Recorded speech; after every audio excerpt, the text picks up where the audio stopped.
Human Resources Management, also known as HRM, consists of all the activities involved in acquiring, maintaining, and developing an organization's human resources. Acquisition means getting people to work for the organization. There's 3 different phases: acquiring, maintaining, and developing. The first phase is acquiring. It means human resources planning determines the firm's human resources needs.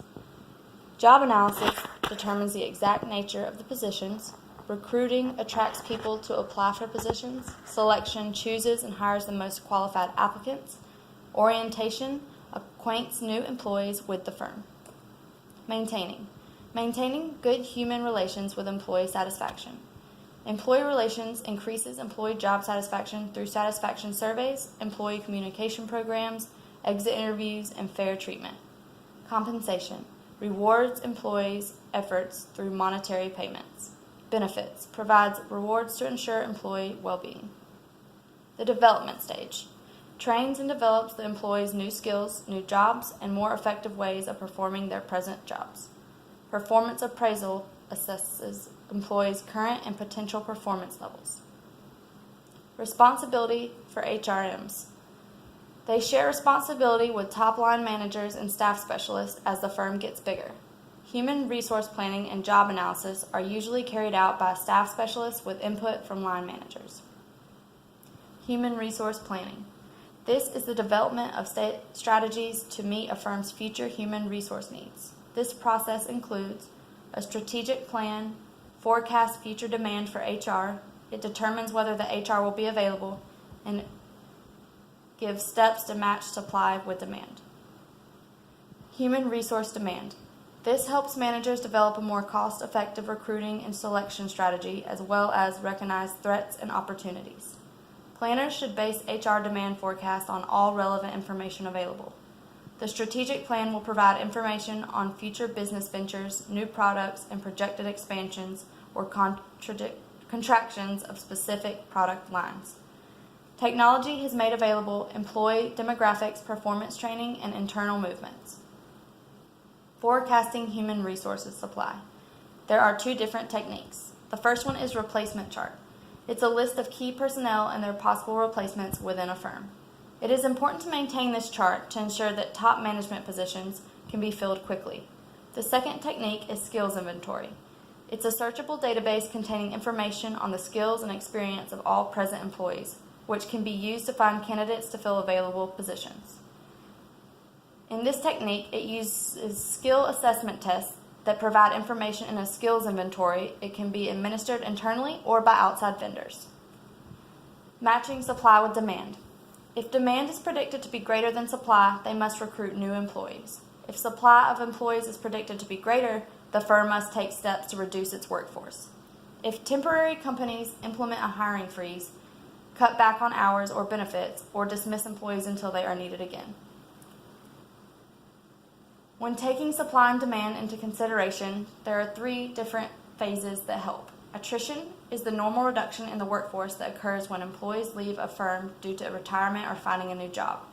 Early retirement is when people who are within a few years of retirement are permitted to retire early with full benefits. And buyouts.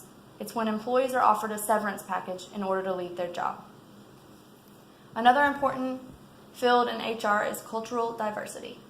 Women make up 47% of the workforce, financial, education, and health. African Americans and Hispanics about 12 to 17%, and women also make up 52% of all management positions. Cultural diversity refers to the differences among people in a workforce owing to race, ethnicity, and gender. Advantages of cultural diversity are cost.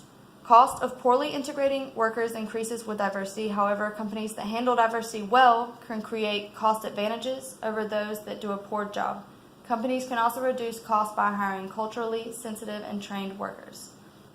Resource acquisition means companies develop reputations as being favorable or unfavorable employers for women and ethnic minorities. Those with the best reputations will attract and retain the best personnel. Marketing edge is for multinational organizations. The insight and cultural sensitivity that come from an international perspective should improve marketing efforts. And then flexibility. is culturally diverse employees often are open to a wider array of positions within a company and are more likely to move up the corporate ladder rapidly. Benefits from diverse culture is organizations that hire diverse types of employees benefit from their different skills and life experiences. The different points of view of their workers can help a firm find new opportunities and ways of doing things. Diverse employees often have a greater understanding of diverse customers and the goods and services they prefer. Diversity training programs help recruit minorities and trains minorities to be managers, trains managers to view diversity positively, and teaches English as a second language. Outcomes of cultural diversity include successful if it is systematic, is ongoing, and has a strong, sustained commitment from top leadership. Management must learn to overcome the obstacles and capitalize on the advantages associated with cultural diversity in the HR. Job analysis, a systematic procedure for studying positions to determine their various elements and requirements. Focus on activities performed, the level of proficiency required for each activity, and the set of qualifications demanded. There are two parts of job analysis: job description and job specification. Job analysis is not only the basis for recruiting and selecting new employees, but it is also used for evaluations and determination of equitable compensation levels. The first phase of job analysis is job description. It is a list of elements that make up a particular job. It includes duties to be performed, working conditions, responsibilities, tools, and equipment needed for the job. Job satisfaction. It is a list of the qualifications required to perform our particular job. It includes certain skills, abilities, education, and experience. There are three phases. Find candidates, match the right candidate with each position, and then go through the last three: recruiting, selection, and employee orientation. Recruiting is the process of attracting qualified job applicants. Goal of recruiters is to attract the right number. They may seek applicants outside of firm, within firm, or both. The external recruiting involves attracting job applicants from outside an organization, college campuses and open houses, soliciting recommendations from current employees, posting in newspapers, and employment agencies. Advantages of recruiting includes brings people into a firm who have new perspectives and various business backgrounds. Hiring younger employees straight from college is better because they tend to be more technologically sound than their older counterparts. Disadvantages of recruiting: it's often expensive and may cause resentment among present employees who wish to advance within the company. Internal recruiting: it involves considering current employees as applicants for available positions. Advantages include providing strong motivation for current employees and helps the firm to retain quality personnel along with experience.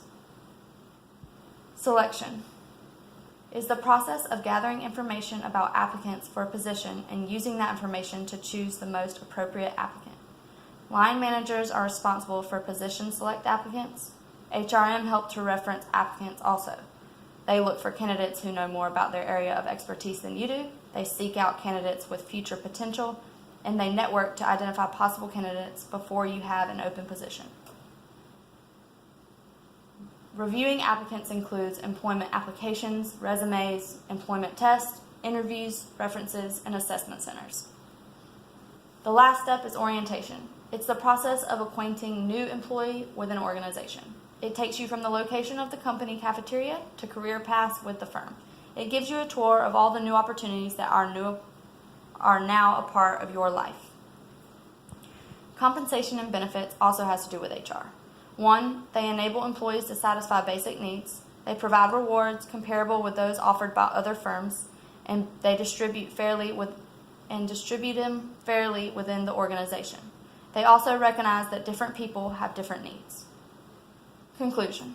This chapter interested me the most because it is a field I am very interested in. I have worked as a manager in many different levels of a field to know the ins and outs of every position, and it would be great to be on a team of people in the hiring aspects of an organization.